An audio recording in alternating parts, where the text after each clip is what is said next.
Hi, it's Chris here from The Amp Life. Welcome back to our channel and to yet another video. Today is the first day of 2021, so Happy New Year to all of you guys, and may 2021 be filled with many peak experiences. But more on that later in this video, but for now I want you to give those words, peak experiences, a place in your mind. We'll come back to that. But I hope you enjoyed the little intro. Wasn't it beautiful? It's in a saltwater estuary on the west coast of South Africa in a reserve. It's pristine, it's nature at its best. In today's video, I get out into nature. I talk about one of my most effective ways of dealing with feeling down, and I'm going to suggest a very effective way for you to help lift your spirits when you need to, and to feel entirely capable of enjoying nature just as much as any other person, able or disabled. No setbacks, no obstacles, no limitations. But first, on this channel there are now 60 plus videos all about life as an amputee. I share my experiences, we give tips, we do chats on prosthetics, we do a little psychology, a little philosophy, and we just have a lot of fun. And it's really what it's all about. It's what it's meant to be. It's to help people and for us to help each other. But on Christmas Day 2020, a couple of days ago, we hit 2,000 subscribers, and I'm immensely grateful for that. And I want to thank you guys for being a part of this journey of ours. For me, 2,000 is a lot. I really appreciate it. I want to thank you for your support over the past almost 3 years now that we've been creating this content together. And if you've not yet subscribed, please consider doing so. If you enjoyed the content, please give this video the old thumbs up. Nothing motivates me more to make videos than to know that it adds value to the life, to somebody's life, even if it's in a small way. Now, on our topic today, being an amputee can be frustrating, right? But being an amputee and doing the best I can is incredibly rewarding. There are a few activities I can no longer do, like I can't run, I can't move heavy stuff unassisted, and a few other things. But mostly what gets me down is my loss of independence and how being an amputee can slow life down at times. And being an amputee is frustrating and makes me angry sometimes, and it often creates the nagging feeling that I owe people who help me to get things done, and I really struggle with these feelings and occasional setbacks.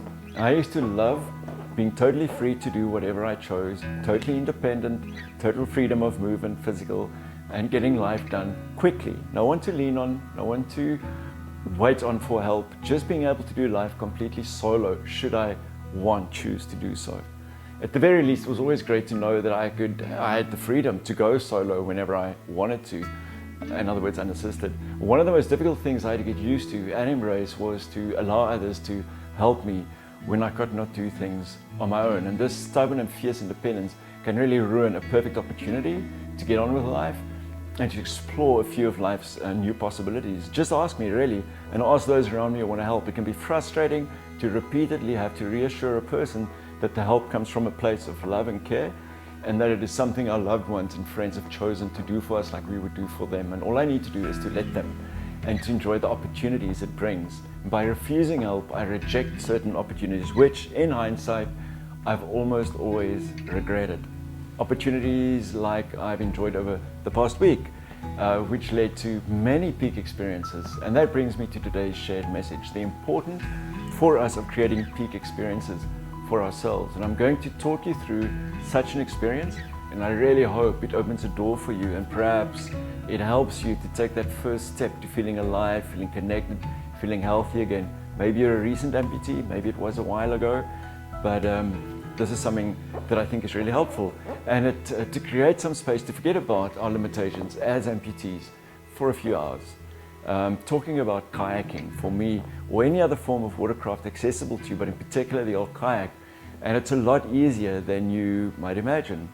And it's been proven that one of the most effective ways to combat depression is to engage in nature, to do so with intent, and to try and turn that into a peak experience of sorts. And I really believe that creating, planning, and enjoying a peak experience is an often essential part of healing from depression and from trauma. A peak experience can be anything which makes you feel alive, connected, happy, and it's that feeling of I am bettering my overall quality of life, and I'm hoping to add to the lives of others by doing so. A planned peak experience also makes our struggles more bearable, because I know there's reward coming up. It's really worth it to pull through whatever my struggle is at the moment. My struggle is temporary, and that distinct sense there's more to life than just our struggles as amputees or otherwise. The important thing is that I need to create those peak experiences on a regular basis to take me through the more difficult times. Now, kayaking for me checks all those boxes, and I'll tell you why. First off, I find water to be healing, soothing, incredibly therapeutic. An hour on a kayak on a lake is as therapeutic as anything else I can suggest, and you can take that from a therapist. It combines nature, exercise, connecting with others at times, and the added bonus is that I can combine it with another big experience, which for me is to film or to do photography, which I take out with me with the kayak in watertight bags, and all the time also getting some exercise too. Bonus. I've never had a bad day out with my kayak. I've never been out of my kayak wishing I was at home, but I'll tell you, I've often been at home wishing I was out there on my kayak. So let's talk about kayaking. But first, I'm going to give you a glimpse of how magical an adventure kayaking can be. Guys, and it's so accessible. Before you rush out to buy a kayak after seeing this, at the end of this clip, I'll be going over a few tips on what an ideal kayak should look like, with particular consideration for being an amputee. There are a few boxes there that we need to check. So don't go away. I have a few more things I'd like to share after these visuals. Enjoy.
So what did you think?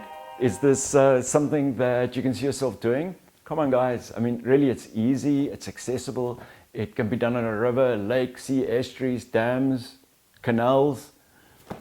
Let me know down below in the comments where you would do it close to you. Do you have a place somewhere? As promised, I'm going to give you a few kayak specification or tips. A kayak needs to check a few boxes for us as amputees in particular. And please note that this is not a sponsored video. The kayak I own, the one you see, I've had for 20 years. And I think the mere fact that this design is still so good 2 decades down the road shows that it was a great choice. It still is a great choice. 1, portability. Getting it in and out of water is the most difficult part for the amputee. It's got to be portable. 2, it needs to have storage hatches for clothing. I put my prosthetics in there, as you can see in the video. It needs to be stable. Number 3, it needs to be stable. You want to feel safe, to be able to relax and enjoy the paddle in your surroundings, not be anxious and nervous.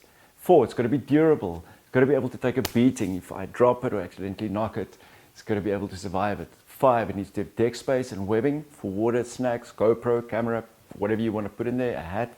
6, must have a rudder and design efficiently to maximize the output with a minimum input. As you can see, I chose the Preon kayak, and in this video I think you can see why it really checks all the boxes. I've owned it for 20 years and it's going strong, still going strong. Guys, so that's my message for today. 3 things. 1, create your peak experiences. 2, engage nature as a healing environment and life force. It's free, it's everywhere, whenever we want. And 3, share the adventure with family and friends, if possible. It just gives it that extra little bit of enjoyment. Okay, what's your peak experience activity? So comment below. Let's see if we can help each other by exchanging ideas, trying some new things this year. But in particular, let me know if you agree that a peak experience in nature is a powerful antidote for feeling down or feeling depressed. All right, guys, please let me know what your thoughts are on these issues. So let's bring some new adventures into 2021. I think we deserve it. 2020 sucked, right? All right, guys, stay safe. I appreciate you. I love you. I'll catch you on the next one. Ciao.